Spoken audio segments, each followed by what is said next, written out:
education, and it's supposed to be anti-racist. So by doing all that, then I have a responsibility to talk to you about what's happening in Gaza.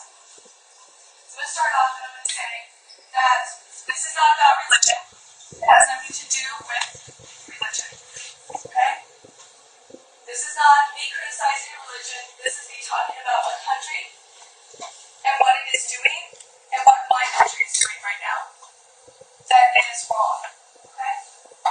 So I was happening to a group of people.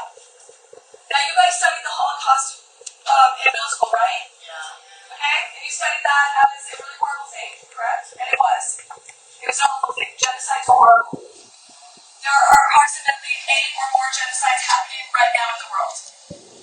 Ethnic cleansings and genocides are happening to different groups of people in different parts of the world. There's one happening in China.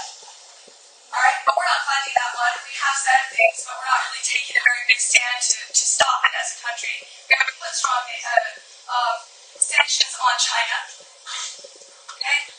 There's one that went on in Myanmar that's still happening. Okay? And we've said things about it as a country. We've made statements, the UN has made statements about it. But this one in Gaza,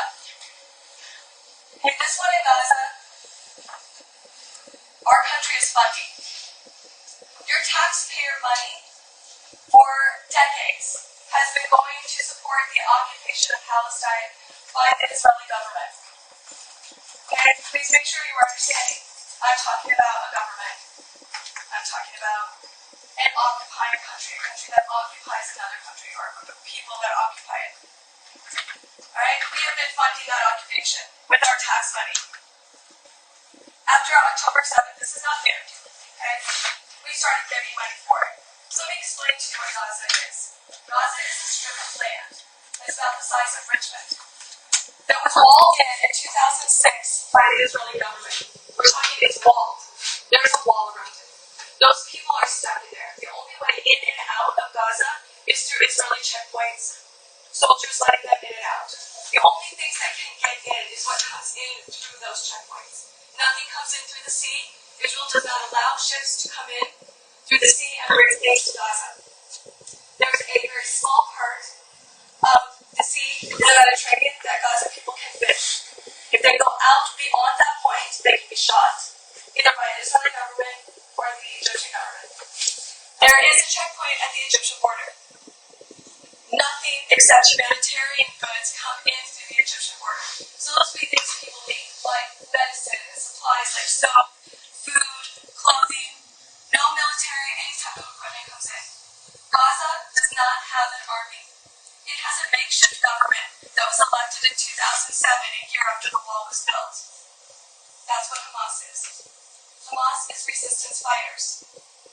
It's a resistance to the occupation. It's pretty much what Hamas does. There has been no election by the people. One has not been allowed since 2007. I really need you to understand that. The vast majority of people in Gaza are not Hamas. They're people. Okay? There's only 1 of 7 hospitals still standing right now. The rest have been destroyed. You know, destroying hospitals and war is called a war crime. Killing innocent civilians is a war crime. This is not even a war, because Gaza has no army. Gaza does not have aircraft. They do not have navies. They do not have any of that. They don't have tanks. Any weapons they have, they literally got from Israel. Okay? It's really important to understand that. This isn't a war. It didn't start on October 2nd. It started before. Okay? But what's happening right now, we started funding. After October 7th, our government gave even more money to Israel and weapons to attack Gaza. So your taxpayer money is going to attack Gaza right now. It's going to destroy those hospitals. It will take generations for the people of Gaza, even if it stops today, to recover from this. It is stopping today. Thousands of people are dying every day in Gaza. Yes, it's very sad. I was crying on pre-work. I'm going to cry now. Every time I talk about it, I cry. Every time I open my social media, I cry. My family is Palestinian. And I want to talk to you about this because we're funding it. It's not just because it's close to home. It's because my country is funding it, and I'm angry. and I'm not okay with it. There are things you can do. So I wanted to talk to you about this because if you ever wondered when you were learning about the Holocaust, you ever thought about, well, I was there, I could do this. You're there. This is a Holocaust. It's happening to thousands of people. Now you need to think about what are you going to do because your government is doing wrong stuff. What are you going to do about it? You're going to sit by and say it's not a problem? I'm a kid. I can't do anything. I'm going to tell you you can do something. Kids do things. You can send letters to your congressman. All you got to do is look it up. How do I contact my congressman? Ceasefire now. Look it up. They'll tell you. Sign a petition. Go on a march. Tell people. Make people aware. Just educate yourself and others. Like, if you do that and you are not for this and you are against it and you say something, in 50 years when they finally realize how horrible it is and say, we were so sorry, you don't have to feel guilty because you already knew it was bad. And you already tried to stop it. Okay? The United States didn't do anything about the Holocaust. That wasn't their goal when they went in World War II. They didn't care. And that's the guilt that they have felt for a very long time. And I am really sorry that it happens to be that it's the Israeli government doing this time. It is what it is. This is not about religion. It's important that you never treat a Jewish person poorly. They are not responsible. This is the Israeli government. Okay? Judaism is the origin of my religion, and I will protect Jewish people in my life. Just like I would listen to Christian people and atheist people and every single one of you. Because that's the right thing to do. Okay? Do you understand what I'm saying? I'm asking you as a human to a human to think about this time period and make some decisions for yourself that you can live with.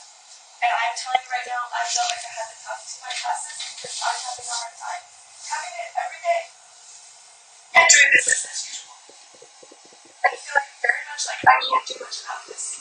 And I do not want to be that teacher that didn't tell you the truth, that hid it from you and allowed you to think things that were not true. You should, as a person in a democratic country, we're in a democracy, right? Do you agree that you believe that your country is supposed to be a democracy, right? Am I correct? It's supposed to be what we vote for our representatives, right? Your representatives and your president should be doing what you want. They should not be spending your money to do something unethical or horrible. You have a right to say something. That's what a patriot does. Nationalism is not good. You should not be a nationalist. You should be a patriot. That means you want what's best for your people, best for your country, that you want what's right, so that your country is in the right. Does that make sense? You guys have to decide where you want to be in this. I just need to inform you, because I have not informed you. You're coming in every day. Like it's business as usual. It's all good. It's not good. Okay? I don't want to make you guys all upset and bad today, but I really think this is something that we're at a point where Gaza might not be here if I don't say something in another month. Maybe all of the Gaza people will be dead or displaced. Maybe it'll be too late. Does that make sense? Alright.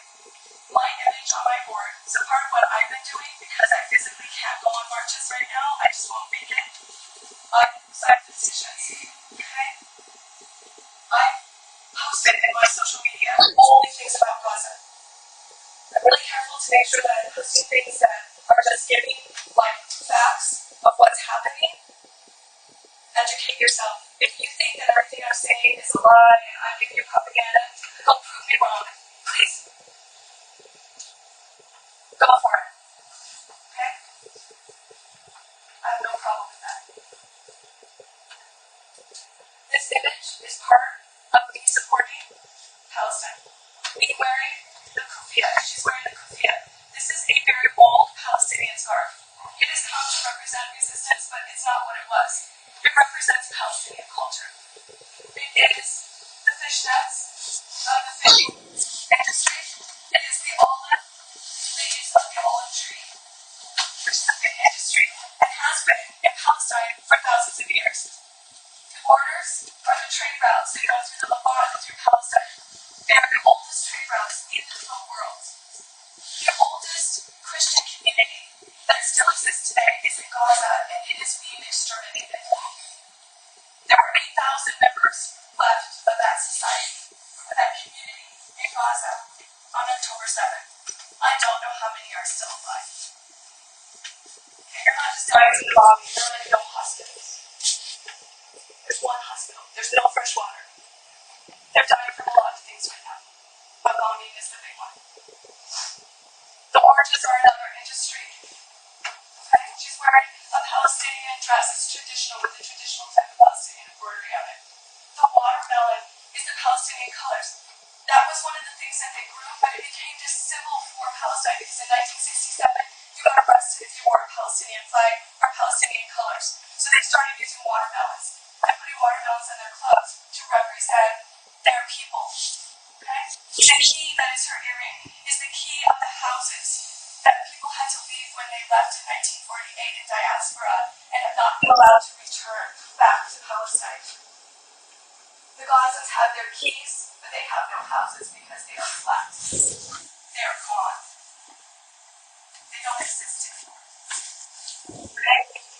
So this is why I just felt like I needed to take a moment to tell you we had a little time today where I could use it for this. If you have questions, or you want more information, or you want resources, I can guide you.